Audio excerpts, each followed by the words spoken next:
మొదటి ప్రశ్న, బైబిల్ నందు భూమి ఆకాశములు, సూర్యచంద్రులు, నక్షత్రములు, సముద్రము అనేటువంటి పదాలు అక్షరార్థంగానే ఉపయోగించబడ్డాయా, అలంకార రూపంలో కూడా ఉన్నాయా?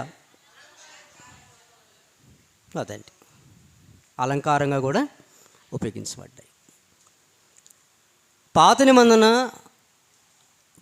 కొట్టివేయబడడం అనేటువంటిది బైబిల్ మనకు ఎన్ని విధాలుగా చూపించింది, ఎన్ని విధములుగా చూపించింది.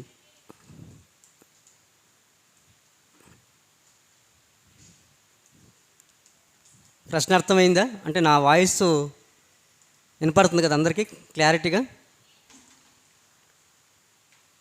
పాత నిబంధన కొట్టివేయబడింది లేక నెరవేర్చబడి కొట్టివేయబడింది అనడానికి బైబిలు ఎన్ని విధాలుగా మనకు తెలియజేసింది? 2 విధములు. మనుషుల అభిప్రాయం ఏంటి? పాత నిబంధన కొట్టివేయబడింది అనుటలో మనుషుల అభిప్రాయం ఏంటి? క్రీస్తు రాకతో, మొదటి రాకతోనే ఆయన శరీరధారిగా వచ్చి సిలువలో దానిని నెరవేర్చి దాని మేకులతో కొట్టివేసి దాన్ని ఎత్తివేసి దాన్ని కొట్టివేశాడు కనుక, దాన్ని సంపూర్ణ నెరవేర్చి కొట్టేశాడు కనుక ఆ విధంగా ధర్మశాస్త్రం కొట్టివేయబడింది అనడానికి వాళ్ళు చూపించేటువంటి ఆధారాలు ఏంటి? వాక్యాలు ఏంటి? రాసుకున్నారు కదా నిన్న అన్నీ. మనుషులు చూపించే ఆధారాలు, యేసుక్రీస్తు శిలువ మరణంతో దాన్ని కొట్టివేశాడు, అప్పుడే దాన్ని నెరవేర్చి కొట్టేశాడు అని చెప్పడానికి ఇతరులు చూపించే వాక్య భాగాలు. యోహాను సువార్త 17:4. యోహాను సువార్త 17:4. మరొక వచనం ఏంటి? లూకా సువార్త 24:44.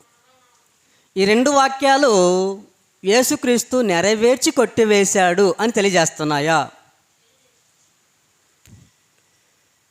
యేసుక్రీస్తు వారు ఈ 2 వాక్యాలలో పాత నిబంధనంతటినీ నెరవేర్చి కొట్టివేశాడని తెలియజేస్తున్నాయా? తెలియజేయట్లేదు. మరి ఎందుకు ఆ 2 వాక్యాలని ఆధారంగా చూపిస్తున్నారు? ఆ 2 వాక్యాలను యేసుక్రీస్తు నెరవేర్చి కొట్టివేశాడని ఎందుకు చూపిస్తున్నారు? అవైతే ఆధారాలు అయితే కాదు. మరి ఎందుకు చూపిస్తున్నారు? కొరింథీయులకు రాసిన మొదటి పత్రిక, 2వ పత్రిక 3:14లోను, కొలస్సీ 2:13-15లోను, ఎఫెసీ 2:14లోను, హెబ్రీ పత్రిక 10:9-10 వచనాల్లోను, ఇంకా మొదలగు వచనాల్లో పాత నిబంధన క్రీస్తునందు ఏం చేయబడిందన్నాడు? కొట్టివేయబడింది కనుక ఈ 2 వాక్యాలని ఆధారంగా వారు చూపిస్తున్నారు. అప్పుడు ప్రశ్న ఏంటి? నెరవేర్చకుండా కొట్టివేయడు కాబట్టి, కొట్టివేయబడిందని వ్రాయబడింది కాబట్టి ఈ వాక్యాల్లో ఆయన నెరవేర్చి ఏం చేశాడు? కొట్టివేశాడు అనేది ఎవరి అభిప్రాయం? మనుషుల అభిప్రాయం. వినడానికి కూడా ఎలా ఉంది అది? ఆ వాక్యాలు కరెక్ట్గా ఉంది. మనం వినడానికి కూడా దాన్ని చదివే విషయాలు కూడా అలాగే ఉంటాయి. కానీ బైబిల్ చెప్పే వివరణలోకి వెళ్ళినప్పుడు అది వేరుగా కనపడుతుంది కదండి. అప్పుడు బైబిల్ చెప్పే వివరణ ఏంటి? పాత నిబంధన నెరవేర్చబడి కొట్టివేయబడింది అనడానికి బైబిల్ ఇచ్చే నిర్వచనం ఏంటి? బైబిల్ ఇచ్చే సందేశం ఏంటి?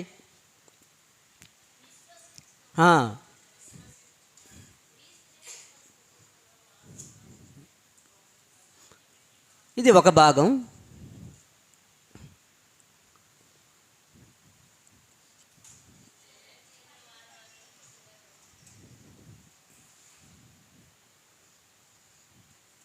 ఇది ఒక భాగం. ఇదేమో మొదటిది, ఇదేమో రెండవది.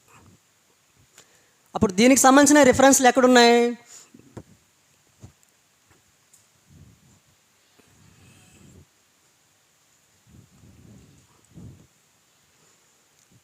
దీనికి సంబంధించిన రిఫరెన్స్లు ఎక్కడున్నాయి?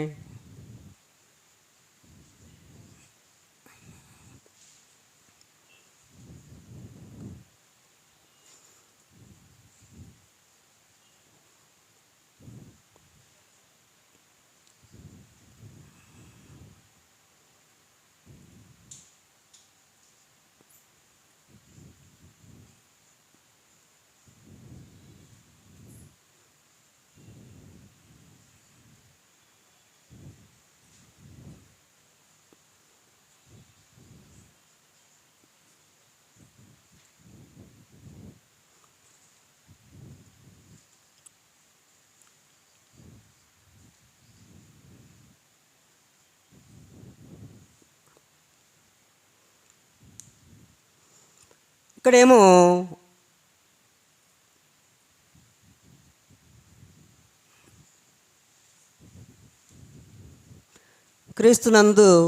నందున్న వారి విషయంలో, ఇక్కడేమో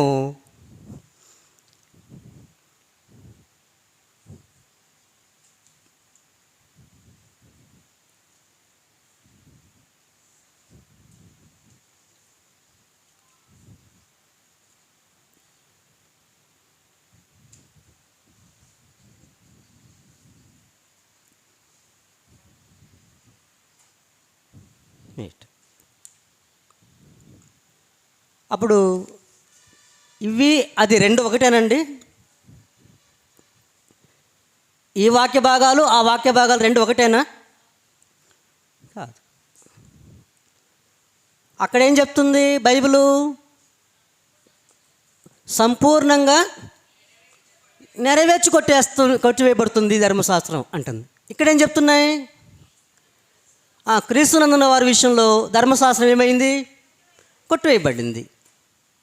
అది అప్పుడు ఇక్కడ మీరు ఈ వాక్యాల్లో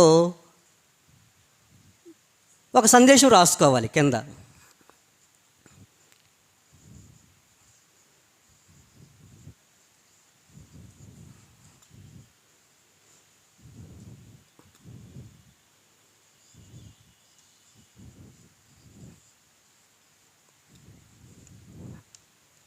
ఆదిమ క్రైస్తవుల విషయంలో.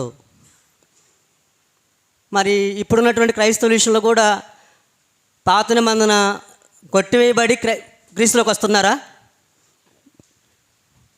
నేడు కూడా క్రైస్తవులు పాత నిబంధన కొట్టివేయబడి క్రీస్తులోకి వస్తున్నారా? అది ఎప్పుడో కొట్టివేయబడింది. నేటి క్రైస్తవులకి ఈ వాక్యాలు వర్తిస్తాయండి? వర్తించు. ఎందుకని? అది ఎప్పుడో కొట్టివేయబడింది. అది తీసేశాడు దేవుడు ధర్మశాస్త్రాన్ని. అర్థమవుతుందండి? ఇప్పుడు ధర్మశాస్త్రం కింద ఎవరైనా ఉన్నారా? ఎవరు లేరు. ఉంటే ఈ వాక్యాలు వర్తిస్తాయి. అవునా కదండి? నేడు ఎవరైనా ధర్మశాస్త్రం కింద నేడు ఉంటే ఈ వాక్యాలు వర్తిస్తాయి.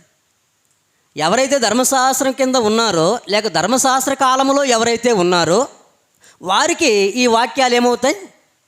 వర్తిస్తాయి. అందుకని మనం ఏం చెప్పుకున్నాం కింద? ఆదిమ క్రైస్తవుల విషయంలో అదనమాట. అప్పుడు ఆదిమ క్రైస్తవులు జీవిస్తున్నటువంటి కాలంలో ధర్మశాస్త్రం ఉందా లేదండి? ఉంది.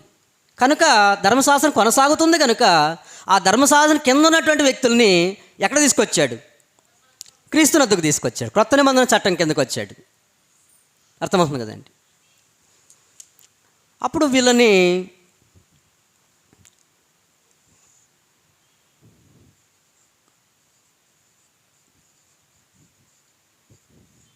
ఏది పరిపాలిస్తుంది?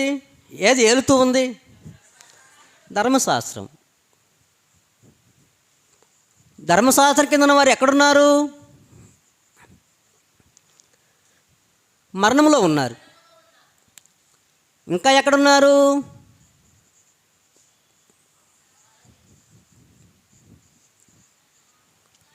సాతాను అధికారంలో ఉన్నారు. అంధకార సంబంధమైన అధికారం.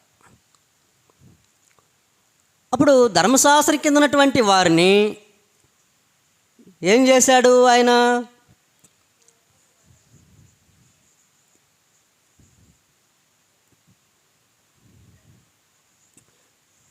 విడుదల చేసి ఏమంటున్నాడు?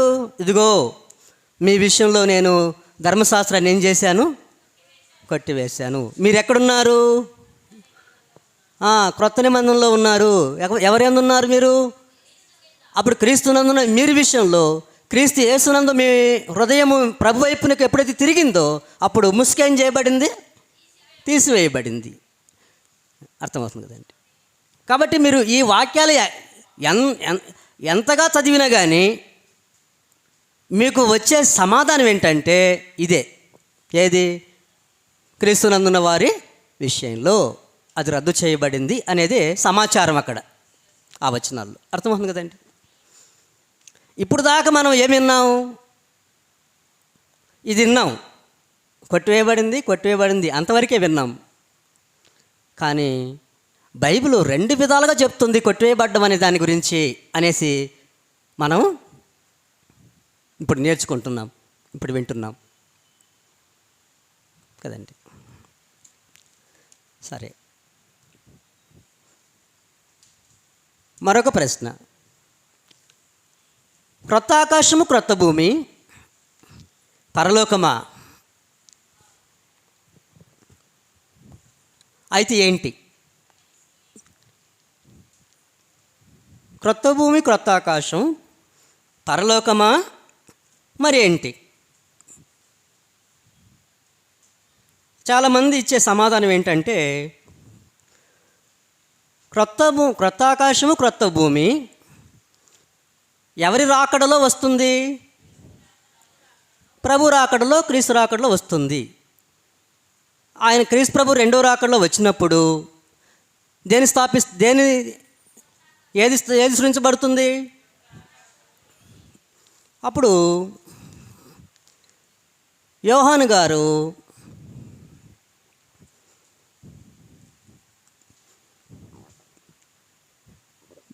ప్రకటన గ్రంథంలో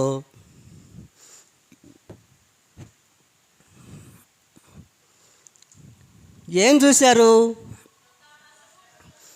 క్రొత్త ఆకాశం క్రొత్త భూమి చూశాడు. అప్పుడు క్రొత్త ఆకాశం క్రొత్త భూమి చూసినప్పుడు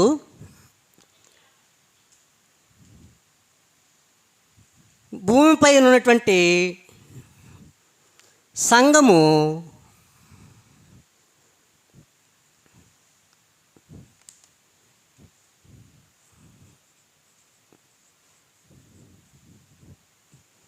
పరలోకానికి వెళ్ళాలా? రాకడలో సంఘం పైకెత్తి పరలోకానికి వెళ్ళాలనా, లేక పరలోకం నుండి కిందకి రావాలా?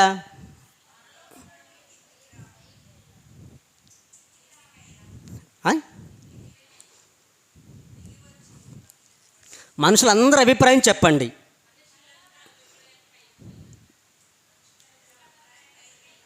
క్రొత్త ఆకాశం క్రొత్త భూమి 2వ రాకడైతే ఎవరి అభిప్రాయం? క్రొత్త ఆకాశం క్రొత్త భూమి 2వ రాకడకు సంబంధించింది అని వాళ్ళు చెప్తున్నారు. కాబట్టి అప్పుడు 2వ రాకడలో అది క్రొత్త భూమి క్రొత్త ఆకాశం వచ్చినప్పుడు భౌతికమైనటువంటి భూమి ఆకాశాలు, భౌతికమైన సృష్టి ఏమవుతుంది? ఎవరి రాకడలో? యేసుక్రీస్తు రాకడలో భౌతికమైన సృష్టి నాశనం అవుతుంది. కాబట్టి క్రొత్త భూమి క్రొత్త ఆకాశం వచ్చినప్పుడు భూమి మీద ఉన్న సంఘము ఏం చేయబడాలి? ఇప్పుడు చదవండి ఆ అధ్యాయం. ఎత్తబడతా ఉందా, దిగి వస్తూ ఉందా? ఒకసారి చూడండి.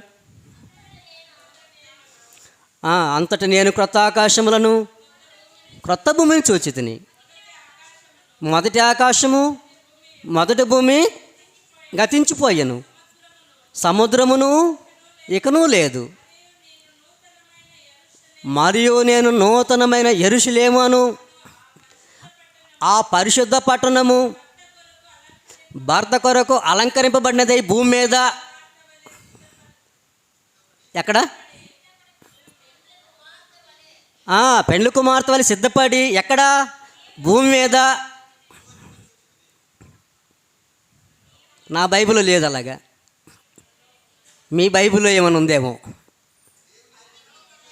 భూమి మీద సిద్ధపడి అలంకరించుకొని భూమి మీద నుండి క్రొత్త ఆకాశం క్రొత్త భూమి రాగానే పైకి ఎగిరిపోతుంది, ఆకాశంలోకి వెళ్ళిపోతూ ఉంది. ఇక భూమి మీద మొదటి భూమి మొదటి ఆకాశం ఏమైపోయింది?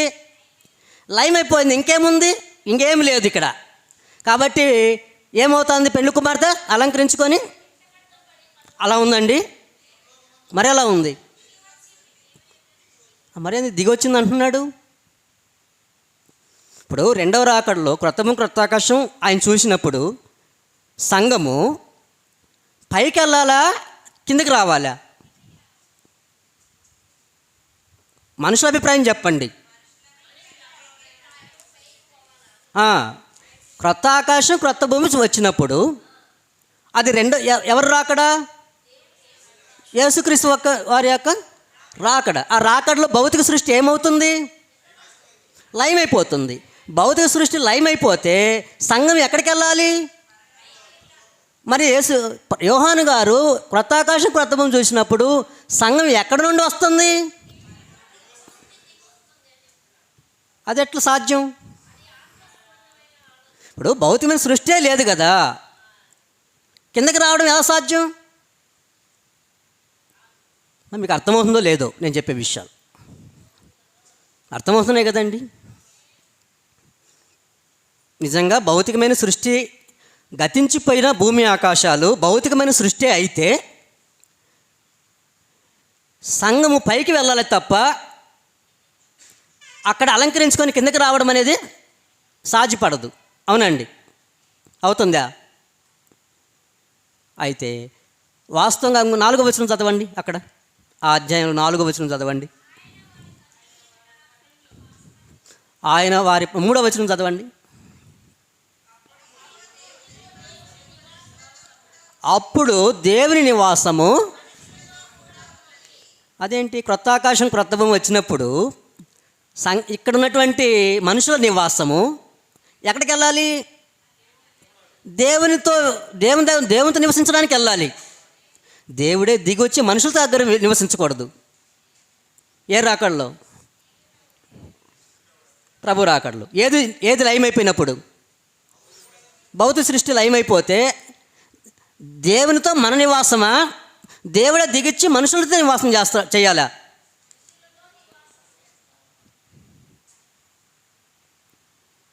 భౌతిక సృష్టి లయమైపోతే భూమి మీద ఉన్నటువంటి ప్రజలే, సంఘమే ఎవరితో నివసించడానికి ఎత్తబడాలి? అది జరగాలి వాస్తవంగా. అవును కదండి. ఏది కనపడినప్పుడు? క్రొత్త ఆకాశం క్రొత్త భూమి చూస్తున్నాం. కానీ ఇక్కడ అంత ఉల్టాగా ఉంది, రివర్స్లో ఉంది. ఎలా ఉంది అక్కడ? అంత రివర్స్. అంటే మనుషుల అభిప్రాయాలకు రివర్స్. అది అర్థమవుతుంది కదండి. అర్థమవుతుంది కదా బ్రదర్? కాబట్టి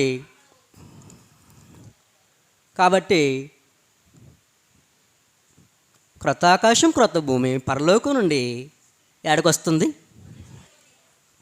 క్రిందికి దిగి రావడం యోహాను గారు చూస్తున్నారు. అప్పుడు పరలోకం ఉన్నటువంటి దేవుడు ఎవరితో నివసించడానికి వస్తున్నాడు? ఆయన నివాసం ఎవరితో కూడా ఉంది? ధన్యులం. దేవుడే దిగొచ్చి మనుషులతో నివాసం చేయడం ధన్యకరం, ఆశీర్వాదకరం. అర్థమవుతుంది కదా? నిజంగా మనలో ఉన్నాడండి దేవుడు? ఉన్నాడా దేవుడు మనలో? ఏది చెప్పాలి? నోరు చెప్పకూడదు ఉన్నాడని. మన ప్రవర్తన చెప్పాలి, మన జీవితం చెప్పాలి. దేవుడు మనలో నివాసం ఉంటున్నాడా లేదా అంతే. తర్వాత అర్థమవుతుందండి. ఇంకా మనం ప్రకటన గ్రంథంకి వెళ్ళలేదు. ఇంకా ఎక్కడున్నాం? ఇంకా వివరణలోనే ఉన్నాం.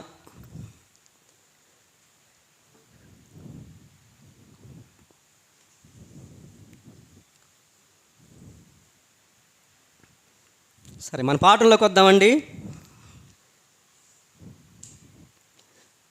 బైబిల్ నందు ఒక పట్టణాన్ని, ఒక దేశాన్ని దేవుడు శిక్షించడానికి ఎలాంటి భాషా శైలిని ఉపయోగించారంటే, ఆ రాజ్యాన్ని తీసేస్తున్నాను, ఆ దేశాన్ని నేను నాశనం చేస్తున్నాను, ఆ పట్టణాన్ని నేను శిక్షించుతున్నాను అన్నప్పుడు ఆకాశ నక్షత్రాలు రాలిపోతున్నట్లుగా, సూర్యచంద్రులు ప్రకాశింపకుండానట్లుగా, ఆకాశము గతించిపోతున్నట్టుగా, భూమి నాశనం అయిపోతున్నట్టుగా వర్ణించాడు. ఈ అలంకారిక పదాలు ఎక్కడెక్కడ చూసాం మనం? ఒకటి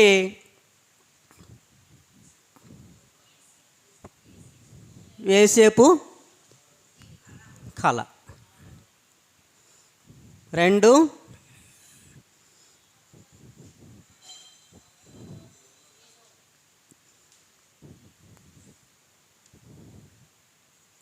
3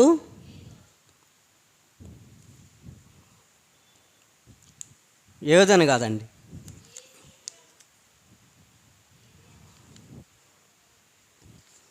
3 మనం తూరు పట్టణం. ఏ పట్టణం అండి? తూరు పట్టణం. యెషయా 24, యెషయా గ్రంథం 24 అధ్యాయము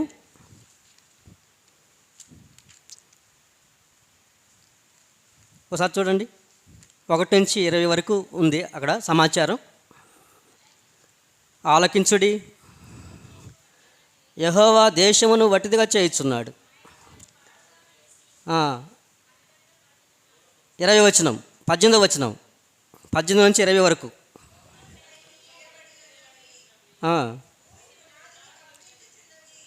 భూమి పునాదులు కంపించుతున్నవి, భూమి బొత్తిగా బద్దలైపోతున్నది, భూమి కేవలం తునకలైపోతున్నది, భూమి బహుగా దద్దరిల్లుచున్నది,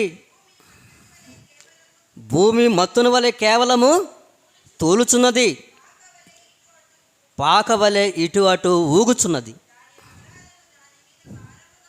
దేని అపరాధము?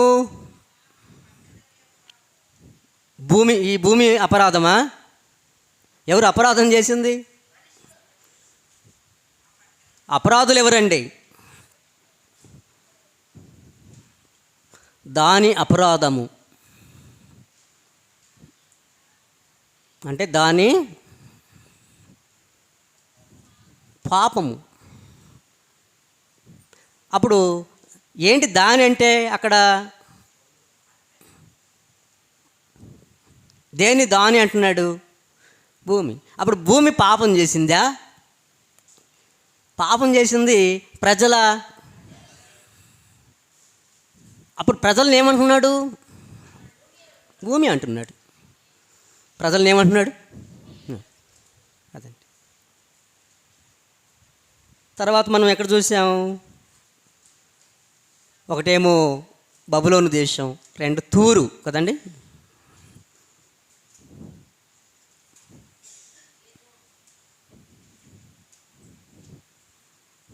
తూరు పట్టణము భూమి నాశనం అయిపోతున్నట్టుగా, భూమి తునకలైపోతున్నట్టుగా,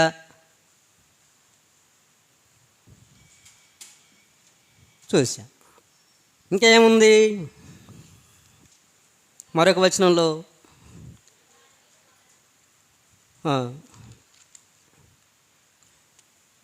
దేవుడు మరొక దేశాన్ని గురించి చెప్పాడు.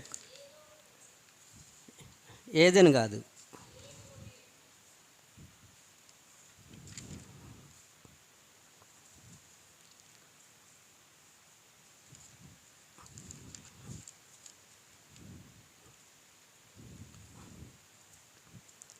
బబులోను నాశనం, ఎదోము. ఏంటిదట్టండి?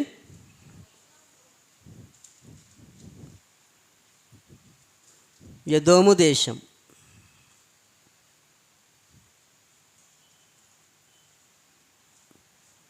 ఎదోము దేశం గురించి ఏం చెప్పాడు ఆయన? 34 యెషయా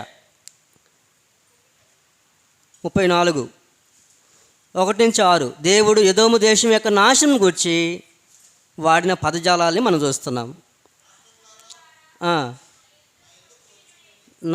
రాష్ట్రములారా నా యొద్దకు వచ్చి వినుడి, జనములారా చెవియొగ్గి ఆలకించుడి. భూమియు దాని సంపూర్ణతయు లోకమును దాని పుట్టినదంతయు వినుగాక. యెహోవా కోపము సమస్త జనుల మీదకి వచ్చున్నది, వారి సర్వసైన్యము మీద ఆయన క్రోధం వచ్చుచున్నది. ఆయన వారిని వధకు అప్పగించాను. ఎక్కడికి అప్పగించాడంటే వధకు. 34:4-5 వచనాలు. ఆకాశ సైన్యమంతయు క్షీణించును, కాగితపు చుట్టవలే ఆకాశ వైశాల్యములో చుట్టబడును. ద్రాక్షవల్లి నుండి ఆకువాడి రాలునట్లు, అంజురపు చెట్టు నుండి వాడినది రాలునట్లును వాటి సైన్యమంతయో రాలిపోవును.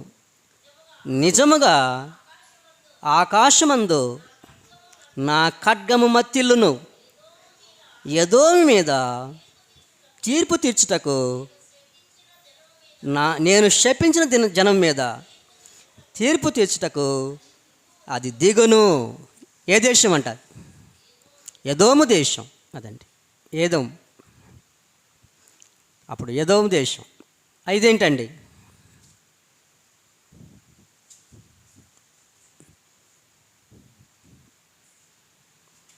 దేని గురించి అండి? మళ్ళీ ఇశ్రాయేల్ గురించి. అవిధేయులైనటువంటి ఇశ్రాయేల్ అవిధేయులయ్యారు. ఆ అవిధేయులైనటువంటి ఇశ్రాయేల్ గురించి దేవుడు ఏం చెప్తున్నాడు? యోవేలు గ్రంథం 2వ అధ్యాయం. యోవేలు గ్రంథం 2వ అధ్యాయము చదవండి ఒకసారి. 2వ అధ్యాయము 1-2 వచనాలు చదవండి. తర్వాత 10-11 వచనాలు చదవండి.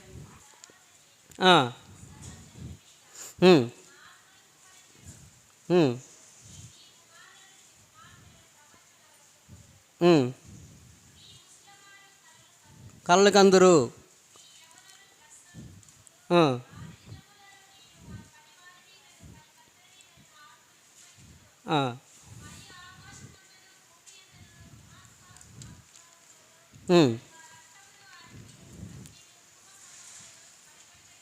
పది 11 వచనాలు.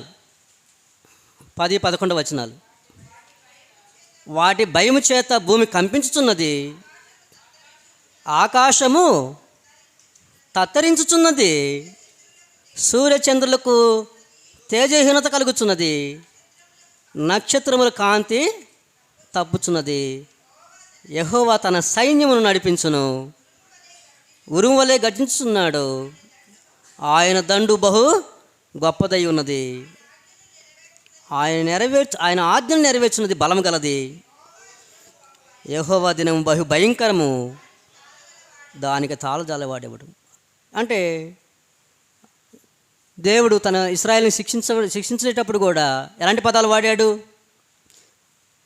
సియోను కొండ మీద బాకా ఊదుడి, నా పరిశుద్ధం మీద హెచ్చరిక నాదం చేయుడి, యెహోవా దినము వచ్చుతున్నది. హెచ్చరిక చేస్తున్నాడు. అప్పుడు దేశ నివాసులందరూ ఏమవుతారట? వణుకుదురుగాక. ఆ దినం అంధకారంగా ఉంటుంది, మహాంధకారంగా ఉంటుంది. మేఘములు గాఢాంధకారం కమ్ముతుంది. వాటి భయం చేత భూమి ఏమవుతుంది? కంపిస్తుంది. ఆకాశము తత్తరిల్చున్నది, సూర్యచంద్రులకు తేజోహీనత కలుగుతున్నది, నక్షత్రములకు కాంతి తప్పుచుంది.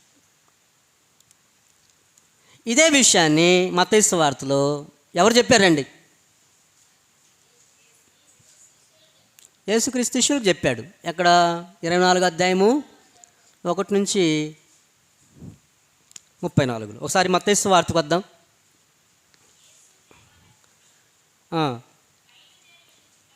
యేసుక్రీస్తు వారు దేవాలయం నుంచి బయలుదేరి వెళ్ళుచుండగా ఆయన శిష్యులు ఆ దేవాలయపు కట్టడలను ఆయనకు చూపింపవచ్చిరి.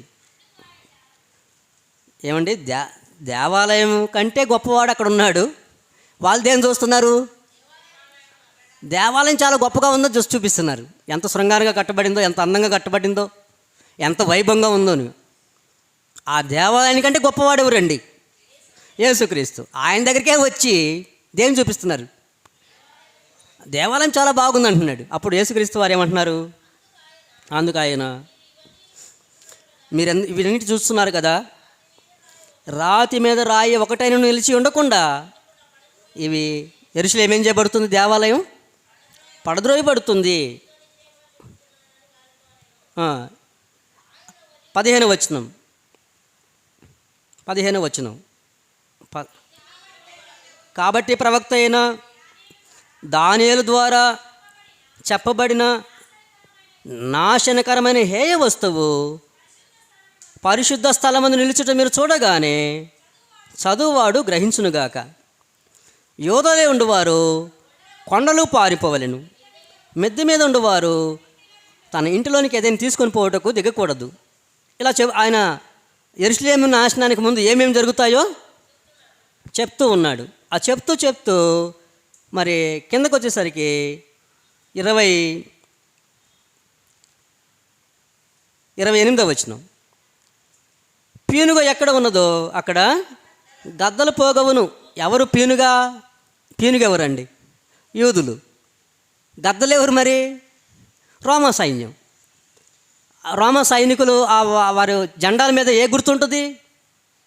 గద్ద గుర్తుంటుంది అనమాట. ఆ గద్ద వాళ్ళ తన సైన్యంతో ఆ గుర్తు పట్టుకొని వస్తూ ఉన్నారు. ఎవరి మీదకి? యూదుల మీదకి. అప్పుడు ఏం జరుగుతుందో చెప్తున్నాడు 29లో. ఆ దినముల శ్రమ ముగిసిన వెంటనే, ఆలస్యం ఉండదు ఇంకా, చీకటి సూర్యుని కమ్ముతుంది, చంద్రుడు కాంతినివ్వడు, ఆకాశం నుండి నక్షత్రములు రాలును, ఆకాశమందుల శక్తులు కదిలింపబడును. ఏమండి, యెరూషలేము నాశనప్పుడు నక్షత్రాలు రాలుతాయండి? భూమి కంటే ఒక్కొక్క నక్షత్రం సైన్స్ ప్రకారం ఎంత పెద్దది? 10 రెట్లు పెద్దది. ఒక్క నక్షత్రం రాలితేనే ఏది ఉండదు? భూమి ఉండదు. మరి ఆయన యెరూషలేము నాశనం చేసేటప్పుడు నక్షత్రాలు రాలితే భూమి ఎక్కడ ఉంటుంది? ఉంటుందా? ఇప్పుడు ఇది అలంకారమా, అక్షరార్థమా? అలంకారిక పదాలు. అంటే యెరూషలేము నాశనాన్ని సూచిస్తూ దాన్ని శిక్షిస్తూ ఇశ్రాయేల్ జనాంగాన్ని, యూదా ప్రజలను శిక్షిస్తానని చెప్తూ ఏది గతించిపోతున్నట్టుగా చెప్తున్నాడు. దేంతో పోలుస్తున్నాడు వారి నాశనాన్ని? భూమి ఆకాశంలో గతించుతో పోలుస్తున్నాడు. అదండి. అప్పుడు యెరూషలేము 23వ అధ్యాయం చూడండి. అక్కడే మత్తయి సువార్తలో 23వ అధ్యాయం.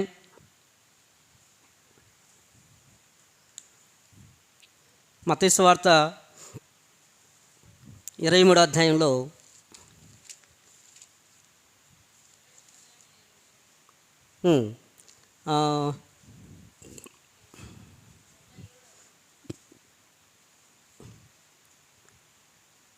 43 నుంచి చదవండి.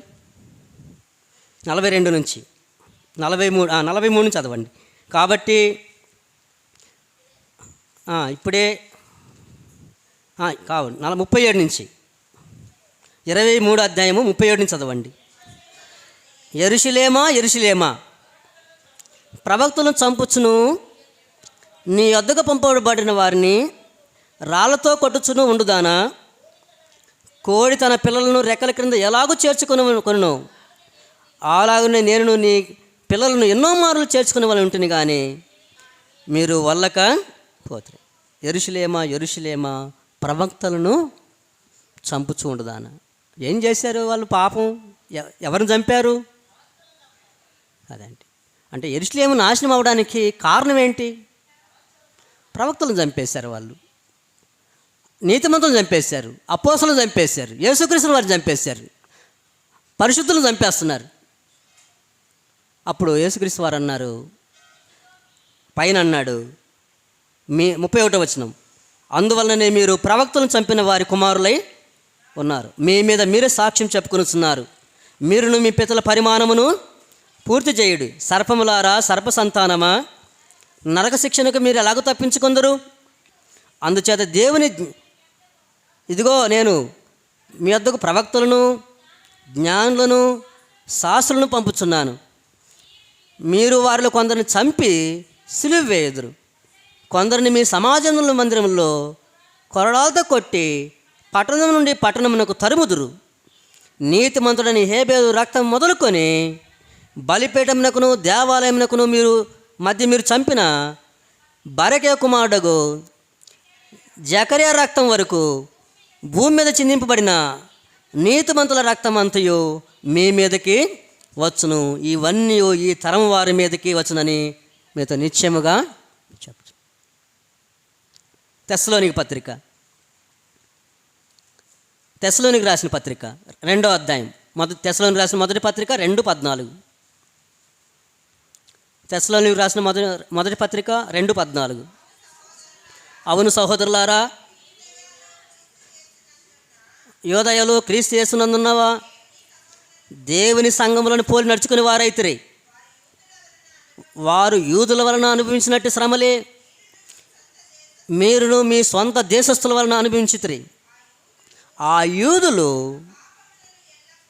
తమ పాపములను ఎల్లప్పుడూ సంపూర్తి చేయుటకై ప్రభువైన యేసును ప్రవక్తలను చంపి మమ్మను హింసించి అన్ని జనులు రక్షణ పొందుటకై వారితో మేము మాట్లాడకుండా మమ్మను ఆటంకపరచుచు దేవునికి ఇష్టలు కాని వారును మనుషులందరికీ విరోధులై ఉన్నారు. దేవుని ఉగ్రత తుదముట్ట వారి మీదకి వచ్చి, ఎవరి మీదకి? యూదుల మీదకి. ఎవరిని చంపారు వాళ్ళు? ప్రవక్తలను చంపారు, ప్రభుని యేసును చంపారు, అపోస్తలులను చంపుతున్నారు. అపోస్తలుల ద్వారా బోధ వింటున్నటువంటి క్రైస్తవులను కూడా హింసిస్తూ ఉన్నారు, చంపుతూ ఉన్నారు. అప్పుడు వారందరి ఆత్మలు హేబేలు రక్తం మొదలుకొని ఉన్నాడు కదా, హేబేలు రక్తం మొదలుకొని చంపబడిన వారి నీతిమంతుల ఆత్మలన్నీ దేవునికి మొరపెట్టుకుంటున్నాయంట. ఎక్కడండి? బలిపీఠం కింద. ఎక్కడ? ప్రకటన 6వ అధ్యాయం. ఆ నీతిమంతుల రక్తం అంతా బలిపీఠం కింద మొరపెట్టుకుంటున్నాయి.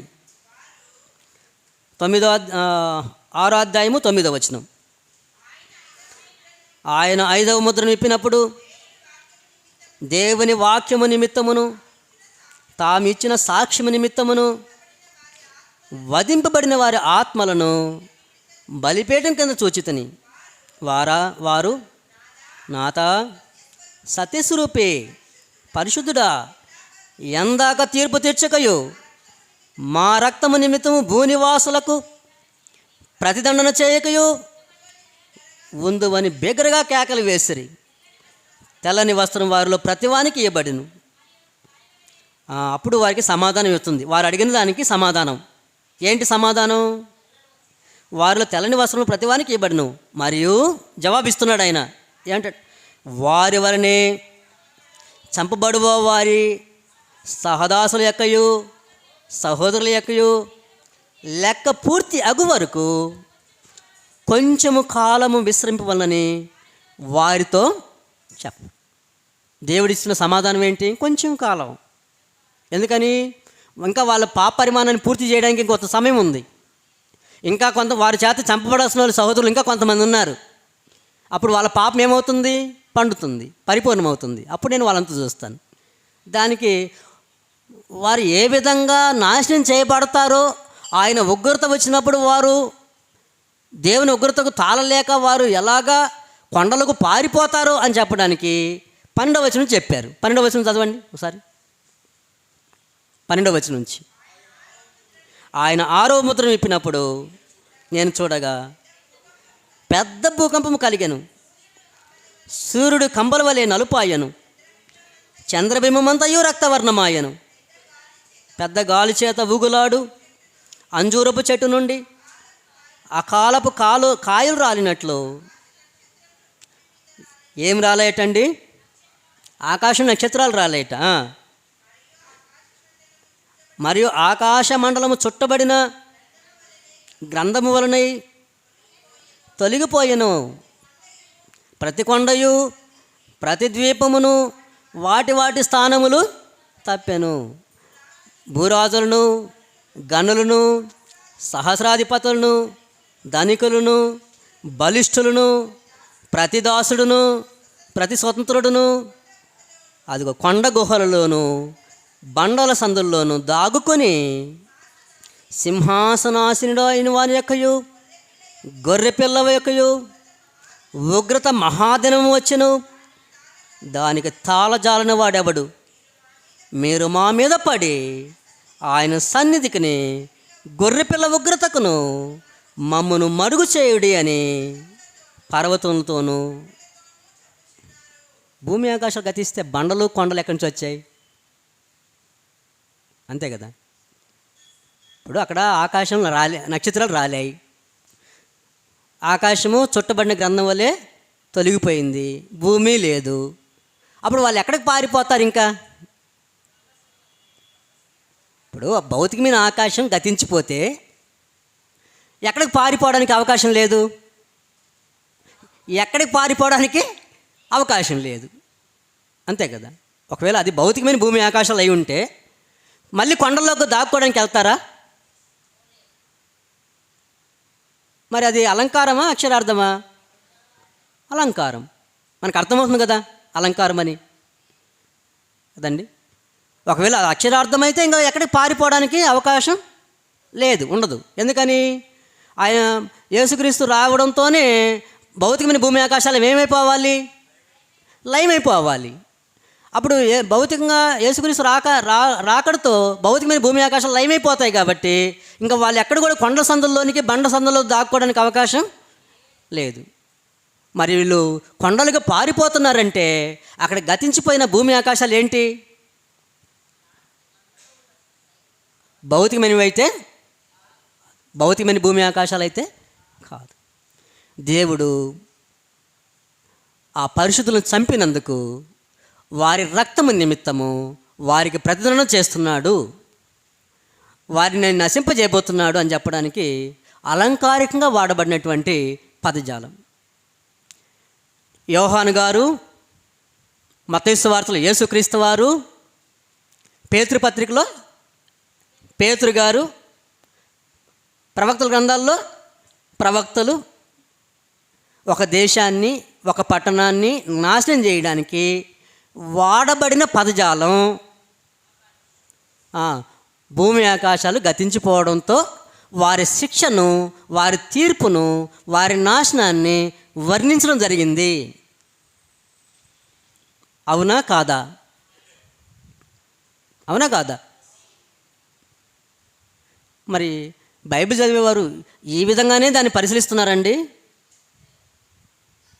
ఈ విధంగా పరిశీలిస్తున్నారా? అంటే ఈ విధంగా దాన్ని అర్థం చేసుకుంటున్నారా? అప్పుడు పేతురుపత్రికలు చూసాం కొన్ని విషయాలు. మరి పేతురు గారు భౌతికమైన భూమి ఆకాశాలు గతించిపోవడం చెప్పడం పేతురు యొక్క ఉద్దేశమా? పాత నిబంధనలో ప్రభు యొక్క వాగ్దానాన్ని గురించి చెప్పడం పేతురు గారి ఉద్దేశమా? అక్కడ వాగ్దానాన్ని చెప్పడం, ప్రభు యొక్క వాగ్దానం గురించి చెప్తున్నాడు. ఏంటో ప్రభు గురించిన వాగ్దానం? క్రొత్త ఆకాశము, క్రొత్త భూమి. అప్పుడు క్రొత్త ఆకాశం, క్రొత్త భూమిని గురించి పేతురు గారు మాట్లాడుతున్నారంటే ఆ పైన చెప్పినటువంటి గతించిపోయే భూమి ఆకాశాలు ఏంటి? దీనికి ముందున్నవన్నమాట.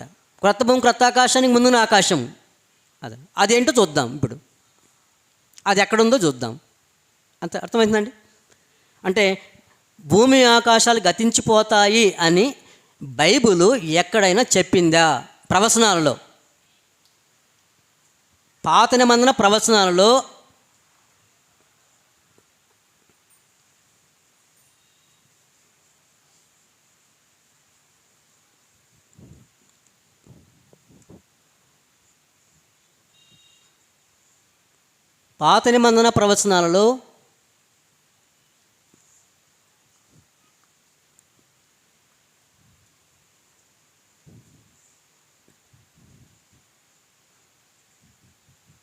భూమి ఆకాశములు గతించును అని ఎక్కడ చెప్పబడింది?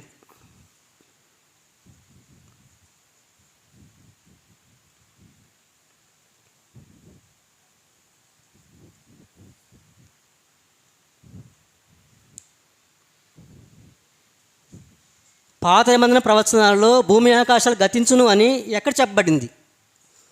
హగ్గై.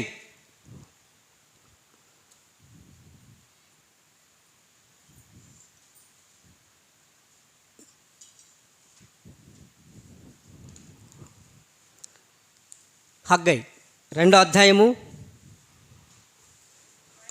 భూమి ఆకాశాలు గతించిపోతాయి, అది ఉండవు అని ఒక ప్రవచించాడు ఒక ఆయన, హగ్గై గారు. ఏమని ప్రవచించాడు చూద్దాం. మరియు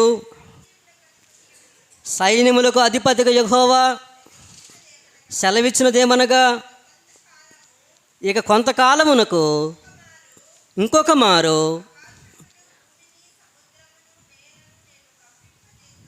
అదండి ఏం చేస్తాడట? ఆకాశం భూమిని దేన్ని చదవండి ఒకసారి. దేన్ని కంపింపజేస్తాడు ఆయన?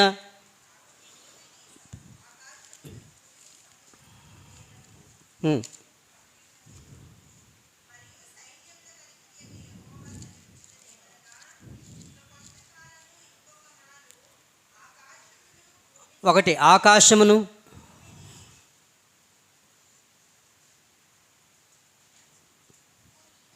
భూమిని, సముద్రమును,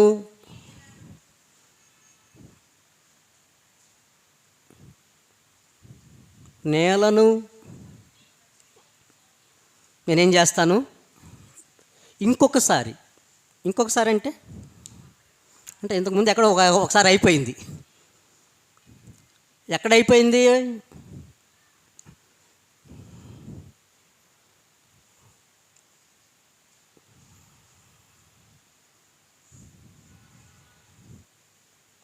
ఎప్పుడైపోయింది? ఒకసారి భూమిని కంపింపజేశాడట ఆయన కదండి. ఆకాశం, భూమి, సముద్రం, నేలను నేను చేస్తాను.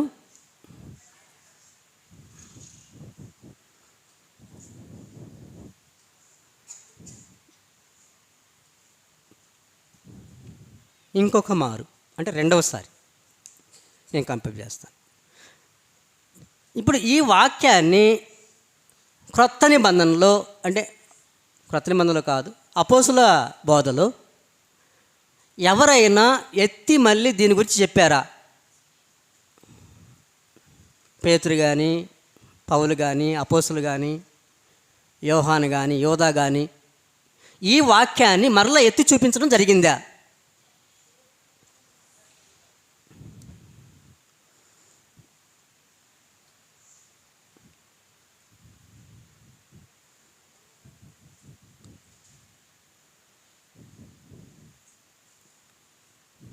ఎబ్రీ పత్రిక 12వ అధ్యాయం.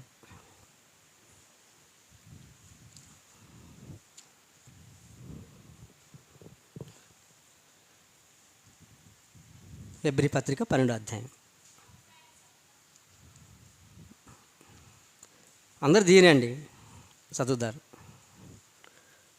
ఎబ్రీ పత్రిక 12వ అధ్యాయం దయచేసి చదవండి, చూడండి ఆ వచనాన్ని.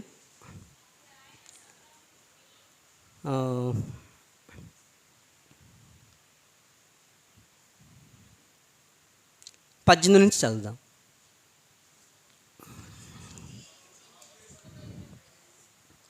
నుండి చదువుదాం.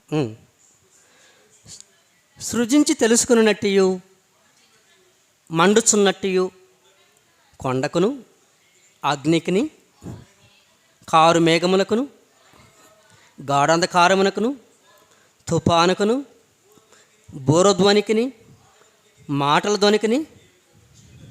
అంటే ఏంటి? ఏ కొండ గురించి మాట్లాడుతున్నాడు అక్కడ? సీనాయి కొండ. ఏ కొండ? అప్పుడు మీరు ఎక్కడికి రాలేదు?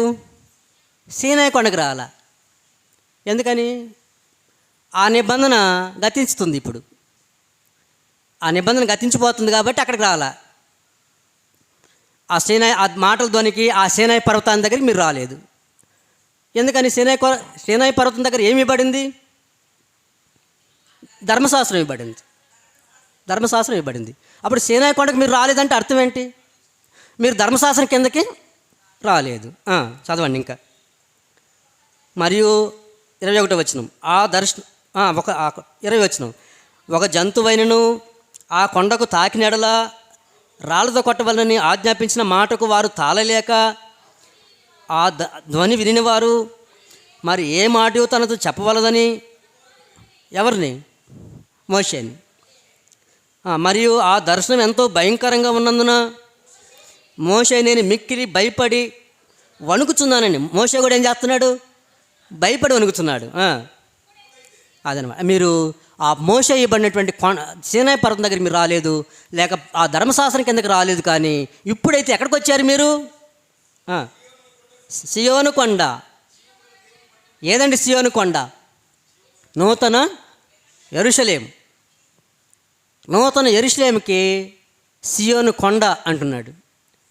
ఎవరండి నూతన యెరూషలేము? క్రీస్తు ప్రభు యొక్క సంఘము. నూతన యెరూషలేము ఎవరండి? సంఘం. సియోను కొండకును జీవము గల దేవుని పట్టణమునకును పరలోకపు యెరూషలేమునకును వేవేల కొలది దేవదూతల యొద్దకును పరలోకమందు వ్రాయబడిన జ్యేష్ఠుల సంఘమునకును వారి మహోత్సవమునకును అందరి న్యాయాధిపతిన దేవుని యొద్దకును సంపూర్ణ స్థితి పొందిన నీతిమంతుల ఆత్మల యొద్దకును క్రొత్త నిబంధనకు మధ్యవర్తిని యేసునొద్దకును ఏబేలు కంటే మరీ శ్రేష్టంగా పలుకు ప్రోక్షణ రక్తమునకును. మీరు పాత నిబంధన కిందకి రాలేదు. ఎక్కడికి వచ్చి ఉన్నారు? క్రొత్త నిబంధన కిందకి మీరు వచ్చి ఉన్నారు. 25వ వచనం. మీకు బుద్ధి చెప్పుచున్న వారిని రాకనింపుకున్నట్లు చూచుకొనుడి. వారు భూమి మీద నుండి బుద్ధి చెప్పిన వారిని నిరాకరించినప్పుడు, భూమి మీద ఉండి బుద్ధి చెప్పిన వాడు ఎవడండి? ధర్మశాస్త్రం ఇచ్చినవాడు మోషే. ఆవిడ మోషే ఎక్కడుండి బుద్ధి చెప్పాడు? భూమి మీద ఉండి బుద్ధి. భూమి మీద నుండి బుద్ధి చెప్పిన వాడినే తప్పించుకోలేదు మీరు. నిరాకరించితేనే మీరు తప్పించుకోలేదు. పరలోకండి బుద్ధి చెప్పిన వాడెవరు?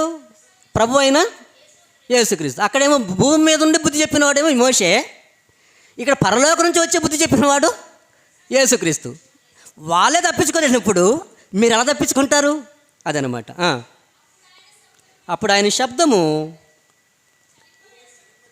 భూమిని ఏం చేసింది? చలింపజేసింది. అప్పుడు భూమిని అంటే ఎవరు? ఏ ప్రజలు? ఇశ్రాయేలులు. భూమిని చలింపజేసి అంటే దేవుడు అప్పుడు ఆయన శబ్దము ఆ రాజ్యం లేకుండా చేసేసాడు. వాళ్ళకి రాజే లేకుండా చేశాడు. ఎక్కడ పంపించేశాడు? వారిని బబులోను దేశానికి పంపించేశాడు. ఇంకా వారికి పరిపాలన అనేదే లేకుండా చేశాడు. అప్పుడు ఇశ్రాయేలు భూమి ఏం చేయబడింది? చలింపు చేయబడింది. కానీ ఏది నిలిచి ఉంది? ఇంకా ఆజ్ఞలు నిలిచి ఉన్నాయి. ఏవి? ధర్మశాస్త్రం నిలిచి ఉంది. అంటే ఆకాశం. భూమి అంటే ఎవరు అక్కడ? ఇశ్రాయేలు. ఆయన వారి రాజ్యం లేకుండా చేశాడు, వారి పరిపాలన లేకుండా చేశాడు. కానీ నిబంధన అయితే ఉంది, చట్టం అయితే ఉంది. ఇంకా చూడండి. నేను ఇంకొకసారి భూమిని మాత్రమే కాదు, ఇశ్రాయేల్ ప్రజలనే కాదు, వారి చట్టాన్ని కూడా ఏం చేస్తాను? నేను వారిని ధర్మశాస్త్రాన్ని కూడా చేసేస్తాను. ఆకాశమును కూడా ఇంకొకసారి నేను ఏం చేస్తాను? కంపింపజేస్తాను అని మాట ఇచ్చి ఉన్నాడు. ఇంకొకసారి అనుమాట చలింపజేయబడనివి. ఏవి చలింపజేయబడనివి? క్రొత్త నిబంధన సంగతులు. క్రొత్త నిబంధనవేమో చలింపజేయబడనివి. క్రొత్త నిబంధన సంగతులు, ఆత్మసమ సంగతులు. ఎలా ఉండాలి అప్పుడు? క్రొత్త నిబంధన సంగతులు నిలకడగా ఉండాలి.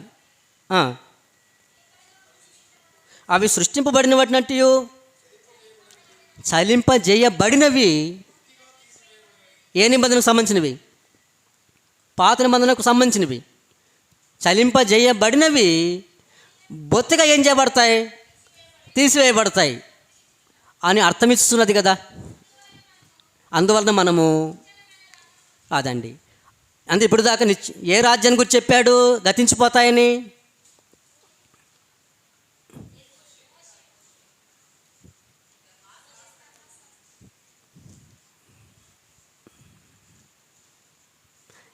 ఏ రాజ్యం గురించి ఇప్పుడు దాకా చెప్పాడు? మోషే ధర్మశాస్త్ర కింద ఉన్న రాజ్యం గురించి మాట్లాడాడు. మళ్ళీ మీరు ఎక్కడికి వచ్చారంటున్నాడు?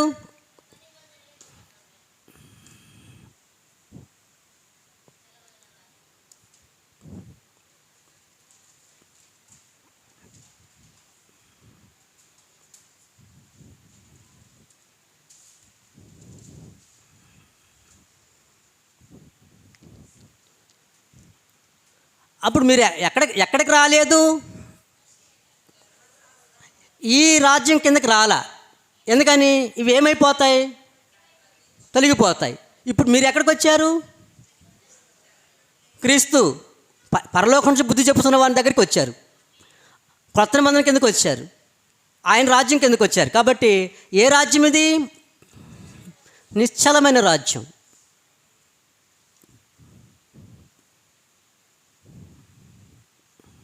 నిశ్చలమైన రాజ్యం. ఇదేమో గతించు రాజ్యం. ఇప్పుడు దీన్ని ఏ వచనంతో పోలుస్తున్నాడు గ్రంథకర్త? ఏ వచనాన్ని తీసుకొచ్చాడు? చదవండి, మళ్ళీ ఆ వచనాన్ని చదవండి. ఆ వచనాన్ని అక్కడ ఎబ్రీ పత్రికలో ఆ భాగాన్ని చదవండి, ఆ ప్రవచన భాగాన్ని. అది ఇంకొకసారి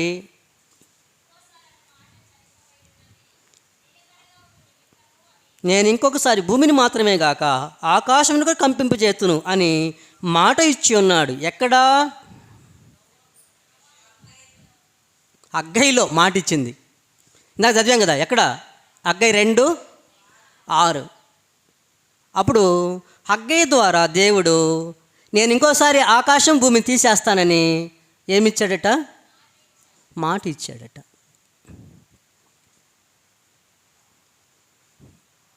ఆ మాటను ఎవరు జ్ఞాపకం చేస్తున్నారు? ఎబ్రీ గ్రంథకర్త జ్ఞాపకం చేస్తున్నాడు. అవునా కదండి? అప్పుడు హగ్గయ్య ప్రవచనమా ఏమి కాదండి, అది ప్రవచనం. అప్పుడు ప్రవచనం నెరవేరాలా? ఇప్పుడు కూడా నెరవేరకుండా అలాగే ఉండాలా? నెరవేరాలి. ఒకవేళ ఇంకా పాత నిబంధన యొక్క ప్రవక్తల గ్రంథంలో ఉన్నటువంటి ప్రవచనాలు ఇంకా నెరవేరలేదు అంటే ధర్మశాస్త్రం ఎలా ఉండాలి? ఇంకా నిలిచే ఉండాలి. అర్థమవుతుంది కదండి? కాబట్టి ఆకాశం భూమి గతిస్తుంది అని ప్రవచనం ఎక్కడుందండి?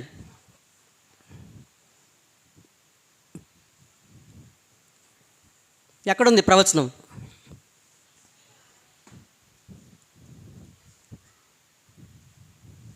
ఆకాశం భూమి గతిస్తుంది అనే ప్రవచనం ఎక్కడుంది? హగ్గయిలో ఉంది.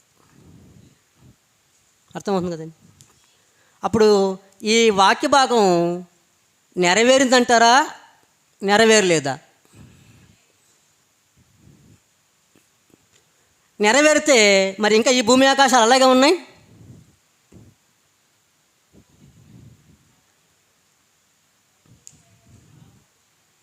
అది భౌతికమైంది కాదు. ఇన్ని లేఖనాలు చూసాం కదండి, ఇన్ని వాక్యాలు చూసాం కదా. భౌతికమైన భూమి ఆకాశాలు అండి అవి. మరి ఇప్పుడున్నటువంటి వారికి ఎందుకు అర్థం కావట్లేదు? ఇప్పుడు బైబిల్ చదివే వాళ్ళకి ఈ విషయాలు ఎందుకు అర్థం కావట్లేదు? ఎందుకు వాటిని అక్షరార్థంగా తీసుకొని బోధిస్తున్నారు? ఎందుకంటే